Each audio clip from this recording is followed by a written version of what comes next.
വയനാടൻ ഗ്ലോബ് ട്രോട്ടറിൻ്റെ പുതിയൊരു വീഡിയോയിലേക്ക് എല്ലാവർക്കും സ്വാഗതം. അപ്പോൾ ഇന്നത്തെ വീഡിയോ സിംഗപ്പൂരിൻ്റെ ഊർജ്ജസ്വലമായ ഒരു ജില്ലയെ പറ്റിയാണ്, ലിറ്റിൽ ഇന്ത്യ. ലിറ്റിൽ ഇന്ത്യൻ്റെ കൂടുതൽ കാഴ്ചകളൊക്കെ നമുക്ക് ഈ വീഡിയോയിലൂടെ കാണാം. MRT ഇറങ്ങി നേരെ പോയത് ടെക്ക മാർക്കറ്റിലേക്കാണ്. ഇവിടെ കച്ചവടം തകൃതിയായി നടക്കുന്നു. ദീപാവലി ആയതുകൊണ്ട് തന്നെ ടെക്ക മാർക്കറ്റ് ജനസാന്ദ്രമാണ്. പൂ മാർക്കറ്റ്, പഴം, പച്ചക്കറി, വീട്ടു സാധനങ്ങൾ തുടങ്ങിയവയുടെ ഷോപ്പുകൾ ടെക്ക മാർക്കറ്റിൻ്റെ ഒരു സൈഡിൽ നമുക്ക് കാണാൻ പറ്റും. 19-ാം നൂറ്റാണ്ട് വരെ നീളുന്ന കൗതുകകരമായ ഭൂതകാലമുള്ള ഒരു സ്ഥലമാണ് ലിറ്റിൽ ഇന്ത്യ. ഈ വീടാണ് ടാൻ ടെങ്ങ്യ എന്ന് പറയുന്നത്. ഇത് 1990-ലാണ് പണി കഴിപ്പിച്ചത്. അപ്പോൾ ടാങ് ടെങ്ങ്യൻ്റെ പ്രത്യേകത എന്ന് പറഞ്ഞാൽ ഇപ്പോഴും ലിറ്റിൽ ഇന്ത്യയിൽ നിൽക്കുന്ന ഒരു ചൈനീസ് വില്ലയാണ് ടാങ് ടെങ്ങ്യ എന്ന് പറയുന്നത്. കുറേ കാലം മുൻപ് ലിറ്റിൽ ഇന്ത്യയിൽ ചൈനീസ് ചെറുകിട വ്യവസായങ്ങളൊക്കെ ഉണ്ടായിരുന്നു എന്നുള്ളതിൻ്റെ ഒരു തെളിവാണ് നമ്മുടെ ഈ ടാൻ ടെങ്ങ്യ. പണ്ടത്തെ ടാൻ ടെങ്ന്യയ്ക്ക് 8 റൂമുകളുള്ള ഒരു വില്ലയായിരുന്നു ഉണ്ടായിരുന്നത്. പക്ഷേ ഇപ്പോൾ അതും കുറച്ചും കൂടി വികസിപ്പിച്ച് ഒരു ഹിസ്റ്റോറിക് പ്ലേസ് ആക്കി ഈ ടാൻ ടെങ്ന്യനെ മാറ്റിയിട്ടുണ്ട്. ടാൻ ടെങ്ന്യ കഴിഞ്ഞ് നേരെ നമ്മൾ പോകുന്നത് ടീ ഷോപ്പിലേക്കാണ്. ലിറ്റിൽ ഇന്ത്യൻ്റെ ഏറ്റവും തിരക്കേറിയ പോർഷനാണ് ഇവിടെ. ലിക്കറും കാര്യങ്ങളൊക്കെ കിട്ടുന്ന ഒരു സ്ഥലമാണ് ഈ സ്ഥലം. അപ്പോൾ അതുകൊണ്ട് തന്നെ നല്ല തിരക്കാണ്. ഫുള്ള് ക്രൗഡായിട്ടുള്ള ചീപ്പായിട്ട് ഫുഡ് കിട്ടുന്ന ഒരു സ്ഥലമാണ് ഈ ടീ ഷോപ്പ്. അപ്പോൾ ഈ ടീ ഷോപ്പിൻ്റെ ഒരു പ്രത്യേകത എന്ന് പറഞ്ഞാൽ നമ്മളെ നാട്ടിൽ കിട്ടുന്ന സ്നാക്സ് ഒക്കെ നമുക്ക് ഈ ടീ ഷോപ്പിൽ കിട്ടും. ബിരിയാണിയും അതേപോലെ ബജ്ജി മുതൽ എല്ലാ സ്നാക്സും നമുക്ക് ടീ ഷോപ്പിൽ കിട്ടും.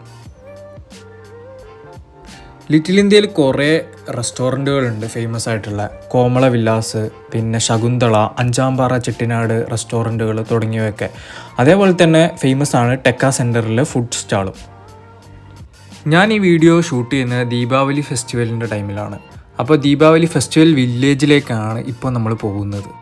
ദീപാവലി സമയത്ത് ലിറ്റിൽ ഇന്ത്യൻ്റെ കാഴ്ചകളൊക്കെ നമുക്ക് ഈ വീഡിയോയിലൂടെ കാണാം. സിംഗപ്പൂർ ഒരു ടൂറിസ്റ്റ് പ്ലേസ് ആണല്ലോ. അപ്പോൾ ധാരാളം സുവനീർ ഷോപ്പുകൾ ടൂറിസ്റ്റുകളെ അട്രാക്റ്റ് ചെയ്യാൻ വേണ്ടിയിട്ട് ഈ വില്ലേജിലുണ്ട്. ഫെസ്റ്റിവൽ ടൈം ആയതുകൊണ്ട് തന്നെ ധാരാളം കലാപരിപാടികളൊക്കെ നമുക്ക് ലിറ്റിൽ ഇന്ത്യയിൽ കാണാൻ പറ്റും. അപ്പോൾ ജാസ് വായിക്കുന്ന ഒരാൾ ജാസ് അവിടെ പഠിപ്പിക്കുന്നുണ്ട്. അതേപോലെ തന്നെ നൃത്തങ്ങളും കാര്യങ്ങളൊക്കെ നമുക്ക് ലിറ്റിൽ ഇന്ത്യയിൽ കാണാൻ പറ്റും. സിംഗപ്പൂരിൽ അറിയപ്പെടുന്ന ഒരു ഡാൻസ് സ്കൂളിൻ്റെ ഒരു പ്രോഗ്രാമാണ് ഇപ്പം നമ്മൾ കണ്ടുകൊണ്ടിരിക്കുന്നത്. അപ്പോൾ ധാരാളം ആൾക്കാർ ഇതിന് ചുറ്റുമുണ്ട്. ഫോട്ടോ എടുക്കാനും വീഡിയോ എടുക്കാനൊക്കെ ഉണ്ട്. ദീപാവലി വില്ലേജിൻ്റെ ഉള്ളിലാണ് ഈ പ്രോഗ്രാം നടക്കുന്നത്. അതുകൊണ്ട് തന്നെ നല്ല ക്രൗഡാണ്.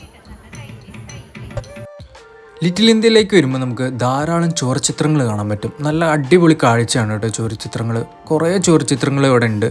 ഇപ്പോൾ ഫോട്ടോ എടുക്കാനൊക്കെ ഇൻസ്റ്റഗ്രാമിലൊക്കെ പോസ്റ്റ് ചെയ്യാനാണെങ്കിൽ ഇഷ്ടം പോലെ ഉണ്ട്. ഉത്സവത്തിൻ്റെ മയം നമുക്ക് എല്ലായിടത്തും കാണാൻ പറ്റും. എല്ലാവരും ആഘോഷ തിമിർപ്പിലാണ്. അപ്പോൾ അതൊരു ലോറി വരുന്നുണ്ട്. അതിൽ എന്തൊക്കെയോ കൊട്ടും പാട്ടൊക്കെ കേൾക്കുന്നുണ്ട്. അത് പക്ഷേ ചൈനീസ് എന്തോ കൾച്ചർ ഫെസ്റ്റിവലിൻ്റെ എന്തോ ഭാഗമായിട്ടുള്ള ഒരു വണ്ടിയാണ്. അപ്പോൾ നമുക്കതിലൊരു ചൈനീസ് കൊടികളും കാര്യങ്ങളൊക്കെ കാണാൻ പറ്റും. ധാരാളം ഇന്ത്യൻ നെയിമുള്ള ഷോപ്പുകൾ നമുക്ക് ലിറ്റിൽ ഇന്ത്യയിൽ കാണാൻ പറ്റും. പിന്നെ നമ്മൾ നടന്നു നീങ്ങി കോമള വില്ലാസിൻ്റെ അടുത്തെത്തിയിട്ടുണ്ട്. കോമള വില്ലാസിൻ്റെ പ്രത്യേകത എന്ന് പറഞ്ഞാൽ ഒതൻറ്റിക് ആയിട്ടുള്ള സൗത്ത് ഇന്ത്യൻ ഫുഡ് കിട്ടുന്ന ഒരു റെസ്റ്റോറൻ്റാണ്, വെജിറ്റേറിയൻ റെസ്റ്റോറൻ്റാണ് കോമള വില്ലാസ്. അപ്പോൾ എപ്പോഴും ഇവിടെ നല്ല തിരക്കായിരിക്കും. കുറേ നേരം ക്യൂ നിന്നിട്ടൊക്കെയാണ് നമുക്ക് കോമള വില്ലാസിൽ ഫുഡ് കിട്ടുക. സിംഗപ്പൂർ ലിറ്റിൽ ഇന്ത്യയിൽ വരുന്നവർ കോമള വില്ലാസിൽ നിന്ന് ഒരിക്കലെങ്കിലും ഫുഡ് ട്രൈ ചെയ്യണം.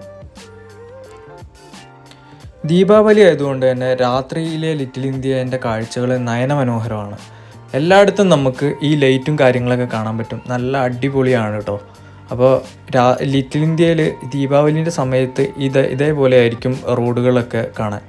ഇപ്പോൾ ബസ്സിലൊക്കെ പോവുകയാണെങ്കിൽ ടോപ്പ് വ്യൂ, ഡബിൾ ഡെക്കർ ബസ്സിലൊക്കെ ഇരുന്ന് പോവുകയാണെങ്കിൽ നമുക്ക് നല്ല അടിപൊളി വീഡിയോസൊക്കെ ഈ ഭാഗത്തു നിന്ന് എടുക്കാൻ പറ്റും.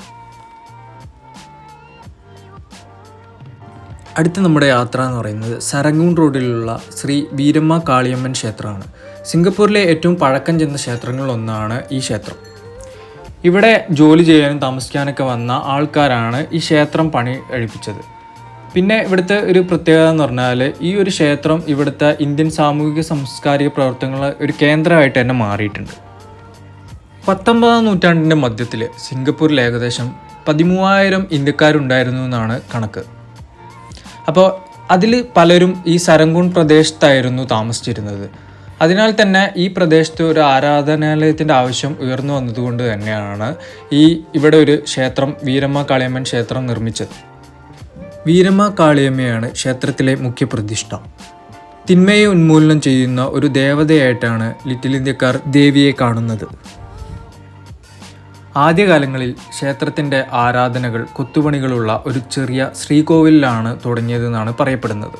പണ്ട് ക്ഷേത്രത്തിന് സൂനമ്പു കമ്പം കോവിൽ, അതായത് ചുണ്ണാമ്പ് ഗ്രാമത്തിലെ ക്ഷേത്രം എന്നാണ് അറിയപ്പെട്ടിരുന്നത്. പിന്നെ വേറൊരു റീസൺ എന്ന് പറഞ്ഞാൽ അന്നുണ്ടായിരുന്ന ഇന്ത്യക്കാർ ഇവിടുത്തെ കുമ്മായം ചൂളകളിൽ ജോലി ചെയ്തിരുന്നവരായിരുന്നു എന്നാണ് പറയപ്പെടുന്നത്.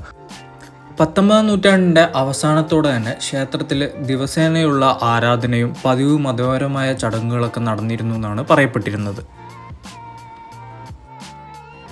ഈ ഏരിയയിൽ ജനസംഖ്യ വർദ്ധിച്ചതോടെ തന്നെ ക്ഷേത്രത്തിൻ്റെ വികസനവും വർദ്ധിച്ചു. ആദ്യമൊക്കെ പാർട്ട് ടൈം പൂജാരിയായിരുന്നു ഉണ്ടായിരുന്നത്. ക്ഷേത്ര സേവനങ്ങളിൽ നിന്നും ചാരിറ്റി ബോക്സ് ശേഖരണങ്ങളിൽ നിന്നൊക്കെ കിട്ടുന്ന പൈസ കൊണ്ട് തന്നെ മുഴുവൻ സമയ ഒരു പൂജാരീനെ വെക്കാൻ ഇവർക്ക് സാധിച്ചു.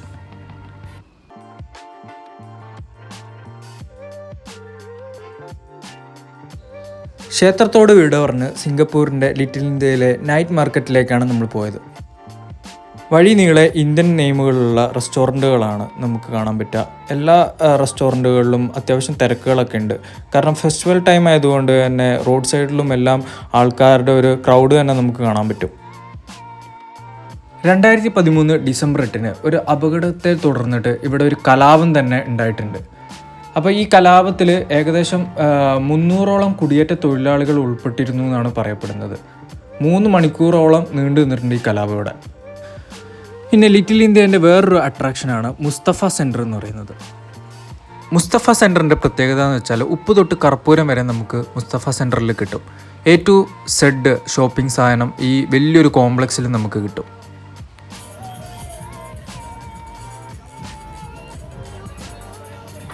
ലിറ്റിൽ ഇന്ത്യ ഏരിയയിൽ നമുക്ക് ഇലക്ട്രോണിക് സാധനങ്ങളും തൊട്ട് എല്ലാ സാധനങ്ങളും നമുക്ക് ചീപ്പായിട്ട് തന്നെ കിട്ടും കേട്ടോ. നാട്ടിലെ ആ ഒരു ഏകദേശം റേറ്റിനൊക്കെ തന്നെ നമുക്ക് ഇവിടെ സാധനങ്ങൾ കിട്ടും. പിന്നെ നമ്മൾ നടന്നതിൻ്റെ ഇടയ്ക്ക് ഇത് കണ്ടോ, കേരള ആയുർവേദ സെൻ്ററൊക്കെ കണ്ടു. അങ്ങനെ ഇവിടെ കുറേ കേരള ഷോപ്പുകളും ഫുഡ് റെസ്റ്റോറൻറ്റും കാര്യങ്ങളൊക്കെ ഉണ്ട്. പിന്നെ ശ്രീലക്ഷ്മി നാരായണ ടെമ്പിളും ഈ ലിറ്റിൽ ഇന്ത്യയിൽ തന്നെയാണുള്ളത്. ഈ ഭാഗത്ത് തന്നെ 2-3 ടെമ്പിളുകളുണ്ട്. സിംഗപ്പൂരിൻ്റെ കൂടുതൽ കാഴ്ചകളും വിശേഷങ്ങളൊക്കെ നമുക്ക് അടുത്ത വീഡിയോയിൽ കാണാം.